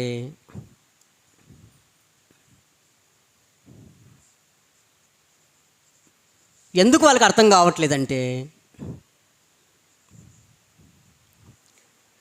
కొరింథీయులకు రాసిన మొదటి పత్రిక 2వ అధ్యాయంలో పౌలు గారు ఒక విషయాన్ని చెప్పారు. ఆత్మ సంబంధమైన సంగతులతో ఏం చేయట్లా వారు సరి చూడట్లేదన్నమాట. మనుష్య జ్ఞానపు నేర్పు మాటలతో కాక ఆత్మ సంబంధమైన సంగతులతో సరిచూచు. వీటిని గురించి మేము బోధించుచున్నాము. ప్రకృతి సంబంధమైన మనుషుడు దేవుని ఆత్మ విషయములను, దేవుని రాజ్యమును గూర్చి, క్రొత్త నిబంధన, క్రొత్త ఆకాశం గురించి, క్రొత్త నిబంధన గూర్చి, నిత్య జీవమును గూర్చి, మృతుల పునరుత్థానము గూర్చి, మేము ఏ విషయాలైతే ఆత్మ సంబంధంగా పాత నిబంధన ప్రవక్తల గ్రంథం నుంచి తీసుకొచ్చి చెప్తున్నామో వాటిని ప్రకృతి మనుషుడు ఏం చేయలేడు, దేవుని ఆత్మ విషయాల్ని గ్రహించలేడు. ఎందుకని? అవి అతనికి వెరితనంగా ఉన్నాయి. అదండి, ఎలా ఉన్నాయట? వెరితనంగా ఉన్నాయి అవి. అందుకని వాడు ఏం చేయలేడు, గ్రహించలేడు. ఇప్పుడు ఆకాశం భూమి అనగానే ప్రకృతి మనుషుడికి ఎలా ఉంటుంది అంటే, ప్రకృతి మనుషులు ఎవరు అక్కడ?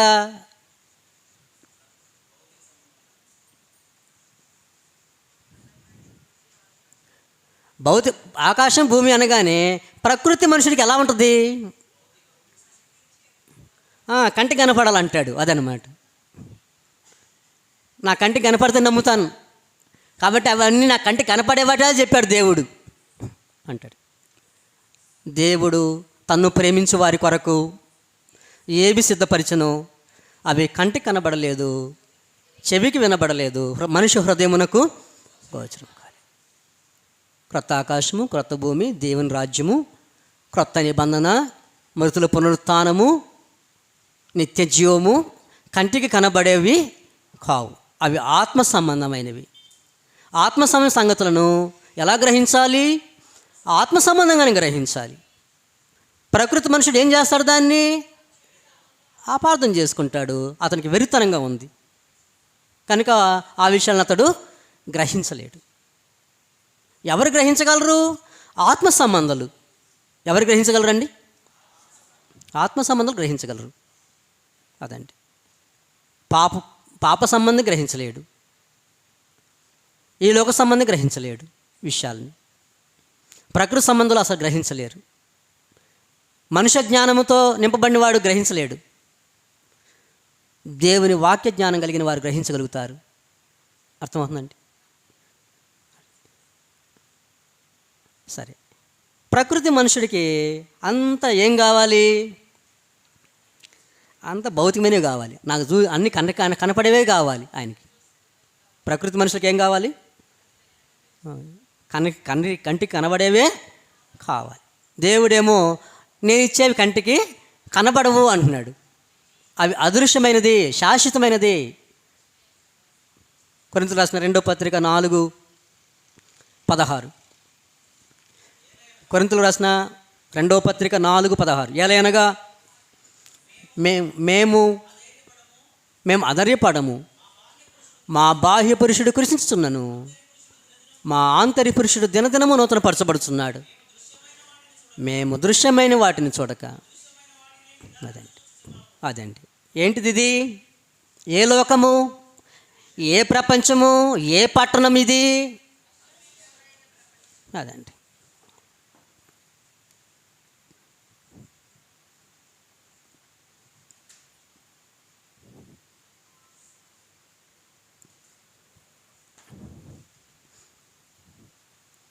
క్రొత్త ఆకాశం, క్రొత్త భూమి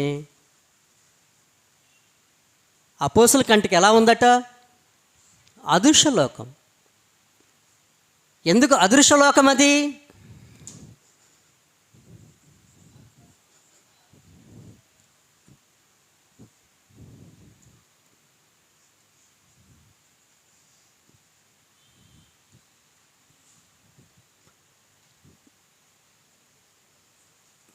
భౌతికమైన యుద్ధములు అక్కడ ఉండవు.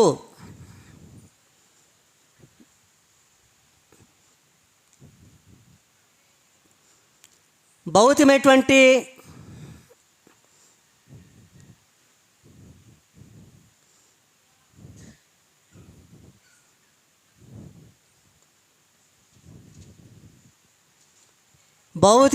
వివాహ సంబంధం అక్కడ ఉండవు.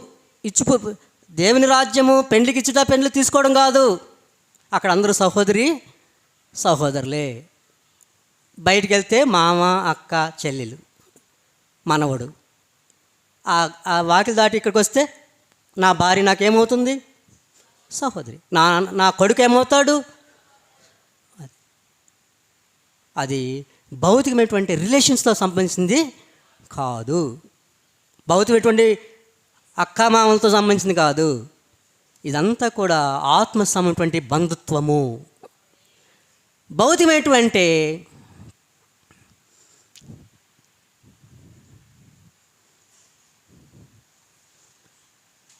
ఆశీర్వాదాలు కాదు. భౌతికమైనటువంటి పరిపాలన కాదు. భౌతికమైనటువంటి యాజకత్వం కాదు. వాళ్ళు అర్పించే బలులు భౌతికమైనవి కావు. వారి నిరీక్షణ భౌతికమైంది కాదు. అది భౌతికమైనటువంటి ఆరాధన కాదు. అసలు ఏమీ ఉండవు భౌతికమైనవి. క్రొత్త ఆకాశం క్రొత్త భూమిలో శరీర సంబంధమైనవి భౌతికమైనవి ఏమీ ఉండవు. నీకు భౌతికమైన ఆశీర్వాదాలు కావాలా? వెళ్ళు బయటకు, చాలా ఉన్నాయి మార్గాలు. ఆత్మ ఆశీర్వాదాలు కావాలంటే రా. ఆత్మ సమయం దీవెనలు కావాలంటే రా ప్రభు దగ్గరికి. నీ శరీరానికి కావాల్సిన అవసరాలే కావాలంటే మార్గాలు చాలా ఉన్నాయి, ఎత్తుక్కో. అర్థమవుతుందండి? అది అదృశ్య లోకము, భౌతిక సంబంధమైన వాటితో సంబంధించింది కావు. అదండి. అందుకే అంటున్నాడు, నా రాజ్యం ఈ లోక సంబంధమైంది కాదు. కాబట్టి క్రొత్త ఆకాశం క్రొత్త భూమి భూమి మీదే ఉంటుంది, కానీ భూలోక సంబంధమైంది కాదు. అది ప్రత్యేకమైన లోకం. అది ఒక ప్రత్యేకమైన లోకం. అక్కడ దేవుని ఆరాధించేవారు ఉంటారు, దేవునితో సహవాసం చేసేవారు ఉంటారు, అక్కడ దేవునితో కలిసి పరిపాలింపబడేవారు ఉంటారు, అక్కడ దేవునితో కలిసి మంచి సహవాసం చేసేవాళ్ళు ఉంటారు. దేవుడు దిగి వచ్చి వారితో కాపురం ఉండే ప్రదేశం అది. అక్కడ పరిశుద్ధులు ఉంటారు. అర్థమవుతుంది కదండి? అక్కడ నీతి నివసిస్తుంది. ఏమి నివసిస్తుంది? నీతి. ఒక్కసారి ఆలోచన చేద్దాం. అటువంటి ఆ లోకంలో మనం ఉన్నామా? ఏమండి? అటువంటి ప్రదేశంలో నేడు ఉన్నామా? మన ఆలోచనలు, మన తలంపులు, మన క్రియలు అటువంటి పరిశుద్ధ ప్రదేశంలో ఉన్నాయా? ఒకసారి ఆలోచన చేద్దాం. కాబట్టి క్రొత్త ఆకాశం క్రొత్త భూమి,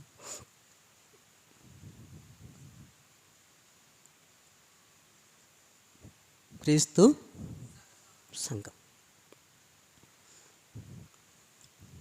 ఆత్మ సంబంధమైన రాజ్యం, ఆత్మ సంబంధమైన రాజ్యం. ఆ రాజ్యంలో మనం ఉండాలి. అదన్నట్టు. సరే, ఇప్పుడు దాకా మనం చెప్పుకున్నవన్నీ ప్రకటన గ్రంథంలోను, మత్తయి సువార్తలోను, ప్రవక్తల గ్రంథాల్లోను, పేతురు పత్రికలోను, ఇప్పుడు మనం చెప్పుకున్న వచనాలన్నీ కూడా ఎక్కడైనా ఆ వచనాల్లో ఆ భౌతికంగా చెప్పబడినటువంటి భూమి ఆకాశాలు ఎక్కడైనా ఉన్నాయండి? ఉన్నాయా? లేవు. ఒకవేళ నువ్వు అక్కడ భౌతికంగా తీసుకుంటున్నావంటే బైబిల్ చెప్పే సమాచారాన్ని నువ్వు అడ్డుకుంటున్నావు. బైబిల్ ఇచ్చే సమాచారానికి నువ్వే అడ్డు తగులుతున్నావు, సత్యాన్ని ఎదురు తన్నుతున్నావు. అర్థమవుతుందండి? సత్యానికి ఎదురు వెళ్ళొచ్చండి మనం? సత్యానికి ఎదురు వెళ్ళకూడదు ఎప్పుడు కూడా. అది ప్రమాదకరం. దేవునితోనే పోరాడుతున్న వాళ్ళము. సత్యవాక్యాన్ని ఎదురిస్తున్నామంటే ఎవరిని ఎదురిస్తున్నాం? దేవుణ్ణి ఎదురిస్తున్నాం. అదండి. కాబట్టి క్రొత్త ఆకాశం, క్రొత్త భూమి భౌతికమైనది కాదు. గతించిన భూమి ఆకాశం భౌతికమైనది కాదు. గతించిన భూమి ఆకాశము ప్రజలే, క్రొత్త ఆకాశం క్రొత్త భూమి ప్రజలే. గతించింది ప్రజలే, ప్రజలను చూపించాడు. వస్తున్న వారిని ప్రజలనే చూపించాడు. ప్రజలనే చూపించడమే దేవుని ఉద్దేశం, కానీ భౌతికమైన పదార్థాన్ని చూపించడం దేవుని ఉద్దేశము కాదు. భౌతిక పదార్థ సంబంధం చూపించి ఏం చేస్తాడు ఆయన? పోనీ మనం ఏం నేర్చుకుంటాం? భౌతికమైన శరీర సంబంధమైన సృష్టిని చూసి మనం ఏం నేర్చుకుంటాం? ఏం అవసరం దాంతో? దేవుడు ఆత్మ విషయాలను చెప్పడానికే ప్రయత్నం చేస్తున్నాడు తప్ప ప్రకృతి సంబంధాన్ని చూపించి ఇదిగో నేను ఇది సమాచారం నీకు ఇస్తున్నానని చెప్పాడు ఆయన. అర్థమవుతుందండి? సరే,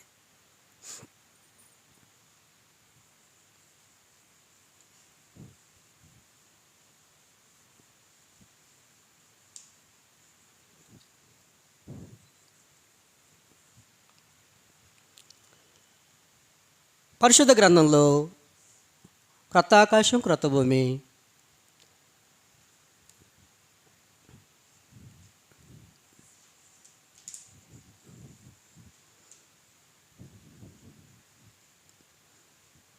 రాబో లోకమని ఎవరు చెప్పారు?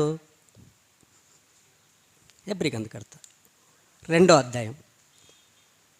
హెబ్రీ ఎన్నో అధ్యాయం అండి? 2వ అధ్యాయం. హెబ్రీ పత్రిక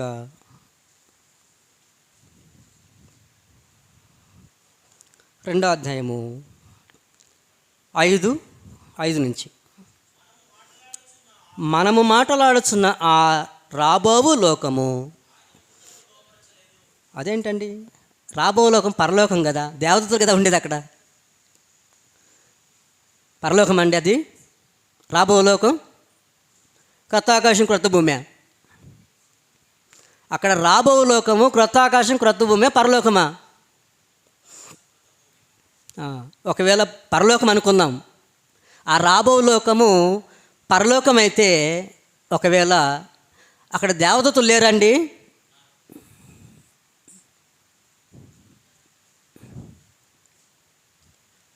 కాబట్టి ఏది కాదు అది? రాబో లోకం ఏది కాదు? పరలోకము కాదు. ఏ లోకం అది? క్రొత్త ఆకాశం క్రొత్త భూమి. కాబట్టి రాబో లోకము ఎవరికి లోపరచలేదు ఆయన? దేవదూతలకు. ఆ రాబో లోకము ఎవరికి లోపరిచాడు? దేవుని కుమారులకు. ఎవరు దేవుని కుమారులు?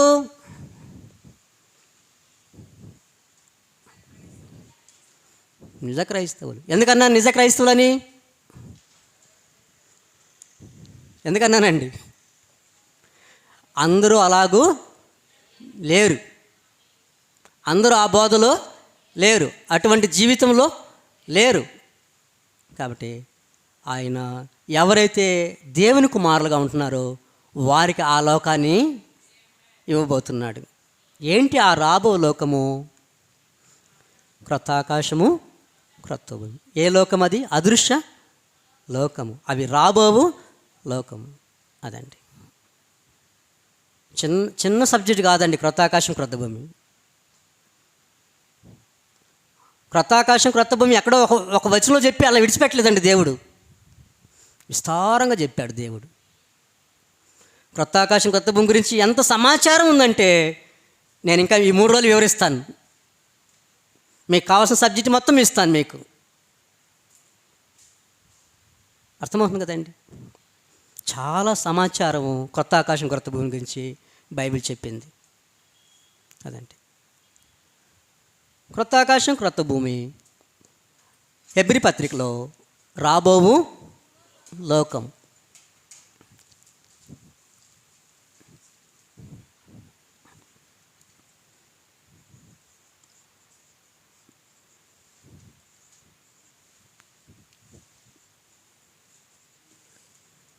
యెషయా గ్రంథము మళ్ళీ వద్దాం. యెషయా గ్రంథానికి వద్దాం.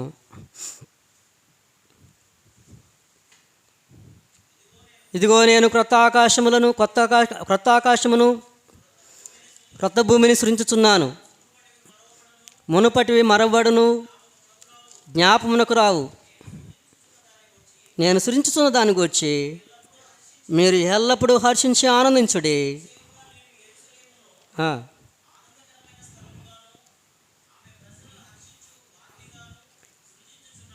అదే దేని సృజించబోతున్నాను నేను?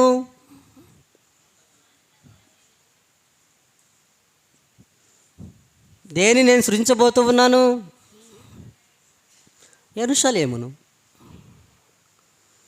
యెరూషలేమును నేను ఎలా సృజించబోతున్నాను?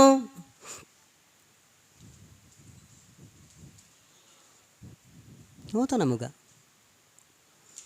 అప్పుడు క్రొత్త ఆకాశం క్రొత్త భూమిని సృజిస్తున్నాను అన్నప్పుడు నేను నూతన యెరూషలేమును సృజించబోతున్నాను అన్నాడు.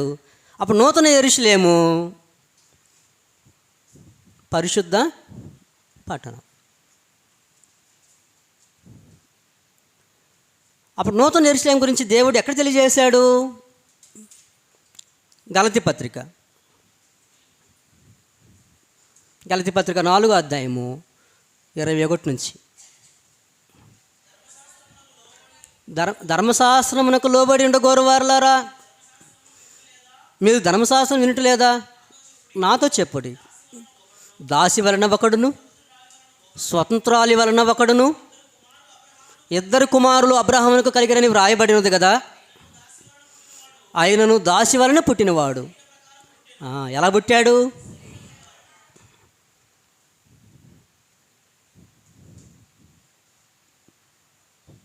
అబ్రహామునకు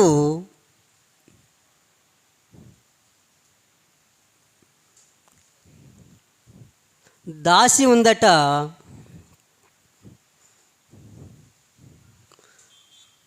స్వతంత్రాలు ఉందట.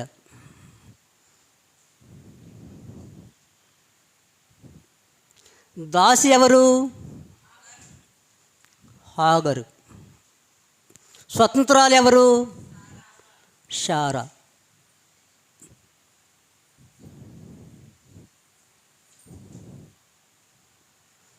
అప్పుడు ఆగరు వలన పుట్టినవాడెవరు?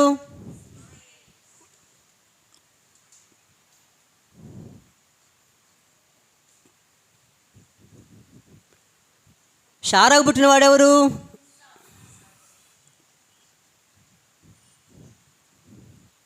చదవండి ఇప్పుడు. దాసి వలన ఒకడును, స్వతంత్రాలి వలన ఒకడును, 2 కుమారులు కలిగిరని వ్రాయబడినది కదా. ఆయనను దాసి వలన పుట్టినవాడు. దేని ప్రకారం పుట్టాడు?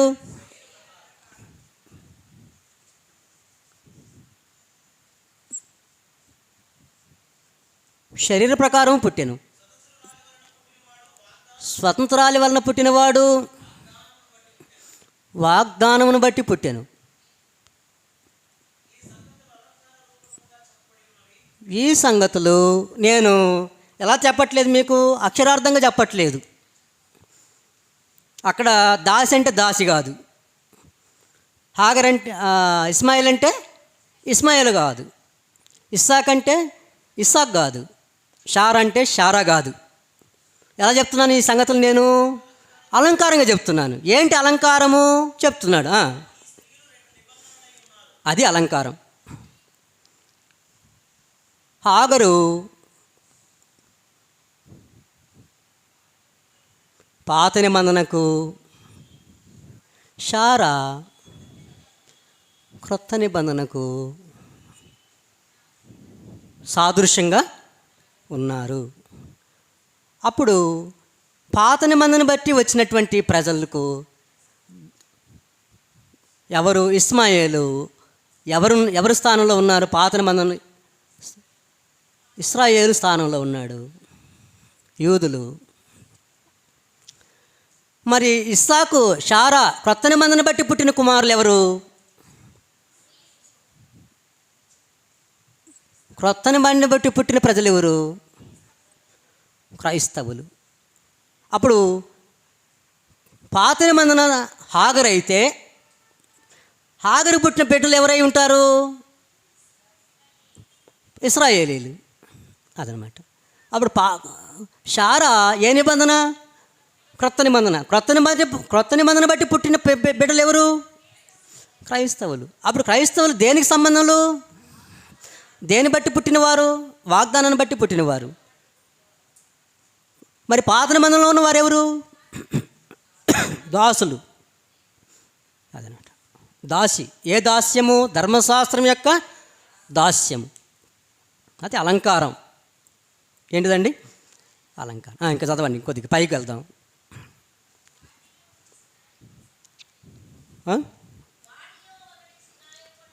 ఒకటి, వాటిలో హాగరు ఏ పర్వతం? పాత నిబంధన ఎక్కడి నుంచి వచ్చింది? సీనాయి కొండలో ఏది వచ్చింది? పాత నిబంధన వచ్చింది, ధర్మశాస్త్రం వచ్చింది. అది సీనాయి కొండ. ప్రస్తుతం మన యెరూషలేం, ఇశ్రాయేలీలు. ప్రస్తుతమైనటువంటి భౌతికమైన యెరూషలేం, శరీర సంబంధమైన యెరూషలేం, దానికి దీటై ఉంది. ఆ నిబంధనకు అది దీటై ఉంది. అయితే క్రొత్త నిబంధన దేని సంబంధమైనది?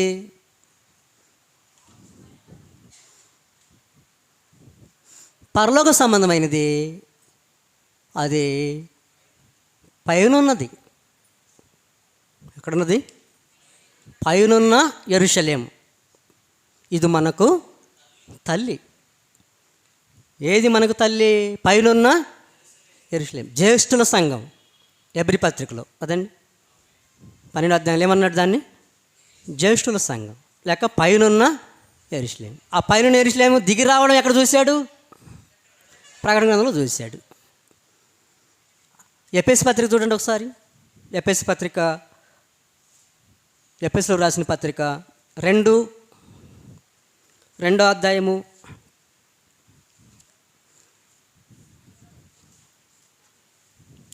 2వ అధ్యాయం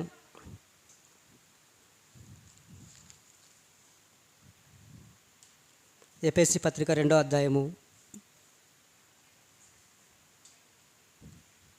7వ వచనం.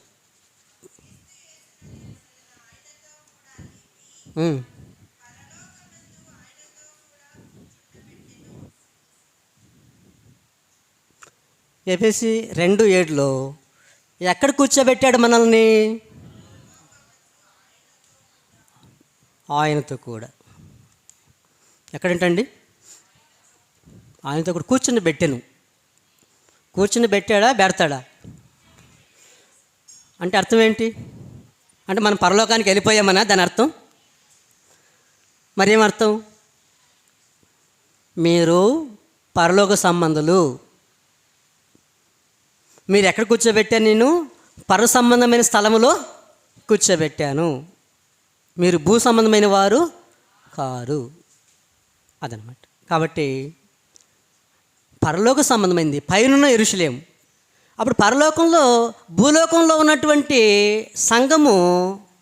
సంఘాన్ని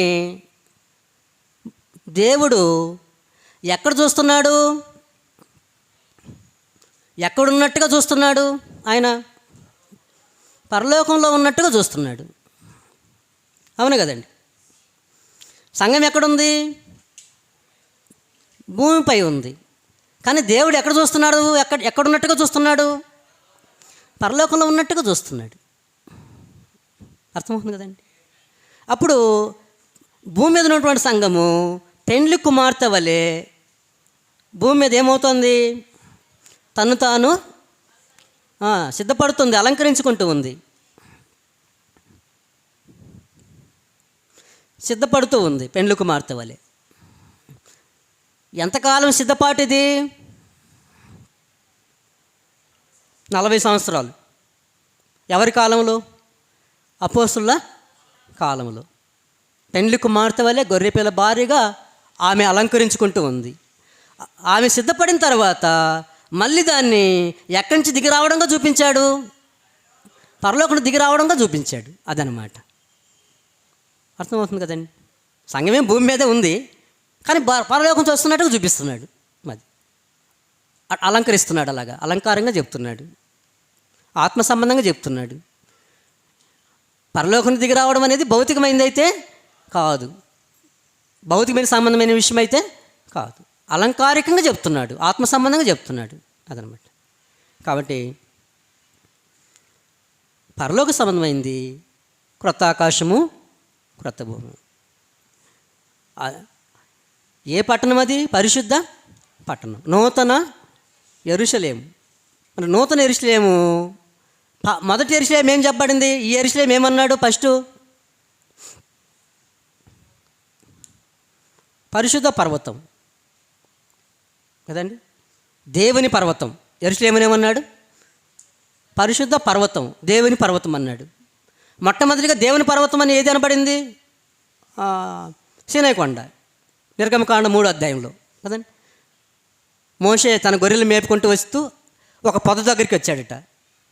అక్కడ దేవుడు ఏం మాట్లాడాడు చూడండి. అక్కడ ఏ పర్వతం దగ్గరికి వచ్చాడట మోషే? దేవుని పర్వతం. ఒకసారి చూడండి, 3వ అధ్యాయం నిర్గమకాండం.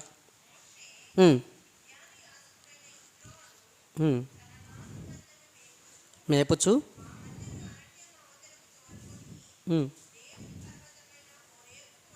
అది ఏ పర్వతం? అది హోరేబే. ఏ పర్వతం? దేవుని పర్వతం. సీనాయి ఏ పర్వతం అనబడింది? మొట్టమొదటిగా సీనాయి దేవుని పర్వతం. రెండోది భౌతికమైన యెరూషలేము ఏ పర్వతం? దేవుని పర్వతం. మూడవది దేవుని పర్వతం ఏది? సంఘము. సంఘం ఏ పర్వతం? దేవుని పర్వతం. నా పరిశుద్ధ పర్వతం మీద ఏ మృగము ఏ హాని చేయొద్దు. అర్థమవుతుంది కదండి. యెహో అంత్య దినములలో యెహో మందిర పర్వతం, పర్వతముల పైన పర్వత శిఖరముల పైన కొండల కంటే ఎత్తుగా ఎత్తబడును. సమస్త అనుజనులు దానిలోని ప్రవాహం వచ్చినట్లు వచ్చెదరు. ఏదండి ఆ పర్వతం? సంఘం. సంఘాన్ని ఆయన పరిశుద్ధ పర్వతం అంటున్నాడు. యెషయా గ్రంథం 65వ కొద్దాం. యెరూషలేమును నేను నూతనంగా సృజించబోతున్నాను, నేను సృజించు దాని గురించి మీరు హర్షించి ఆనందించండి. నా జనుల గురించి మీరు హర్షించేదను. రోదన ధ్వనియు విలాప ధ్వనియు ఇక వినబడవు. అంటే అర్థం ఏంటి? ఇక్కడ చంపుకోవడాలు, నరుక్కోవడాలు ఉండవు.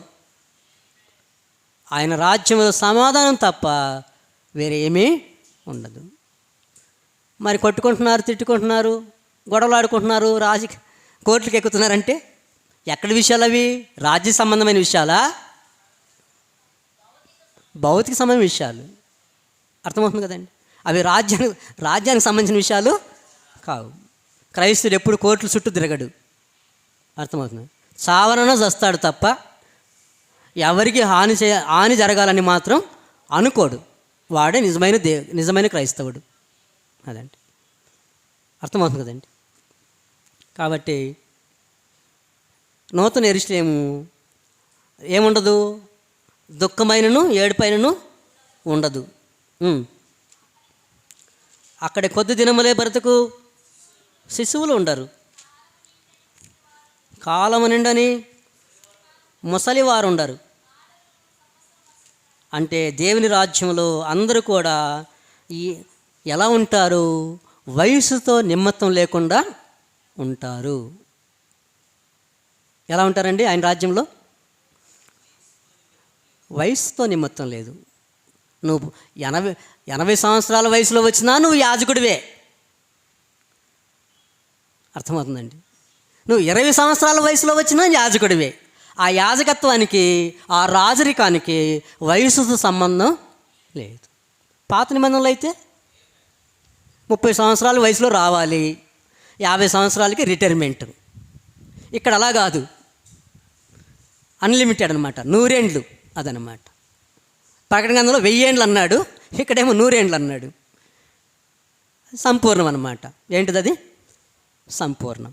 నీ జీవితకాలం. అందుకన్నాడు, ఒక్కరోజు నువ్వు బాప్తిసం పొంది క్రీస్తులో ఉంటే ప్రభు దృష్టికి అది ఎన్ని సంవత్సరాలు? అది నీ దృష్టికి కాదు, ప్రభు దృష్టికి. నువ్వు ఒక్కరోజు నువ్వు యథార్థంగా ఉండి చచ్చిపోయినా ఆయన రాజులు నువ్వు 1000 సంవత్సరాలు ఉన్నట్టే. అది కాబట్టి వాడు నువ్వు ఒకవేళ లోకంలో ఉన్నటువంటి పాపాన్ని, ఒకవేళ పాప సంబంధమైన దాన్ని తీసుకొచ్చావు, పాప సంబంధంగా జీవిస్తున్నావు అనుకో, నువ్వు క్రైస్తవుడివే. అప్పుడు ఆయన రాజ్యంలో, ఆయన యాజకత్వంలో నువ్వు కూడా 100 ఏళ్ళు ఉంటావు. అర్థమవుతుందండి? పాపాత్ముడు సహితము 100 ఏళ్ళు ఉంటావు. అదనమాట. కాబట్టి మనం అలా చెప్పుకుంటూ వెళ్తే క్రొత్త ఆకాశం క్రొత్త భూమిని గురించి కావాల్సిన సమాచారం బైబిల్లో ఎంతో ఉంది. మళ్ళీ యెషయా గ్రంథానికి మళ్ళీ వద్దాం, పేతురు పత్రిక మళ్ళీ వద్దాం. ఏమండి, ఇంకా వాటికి సంబంధించిన వచనాలు ఎక్కడెక్కడ ఉన్నాయో పరిశీలించి దాన్ని సంపూర్ణంగా తెలుసుకోవడానికి ప్రయత్నం చేద్దాం. మరి ఈ సమయం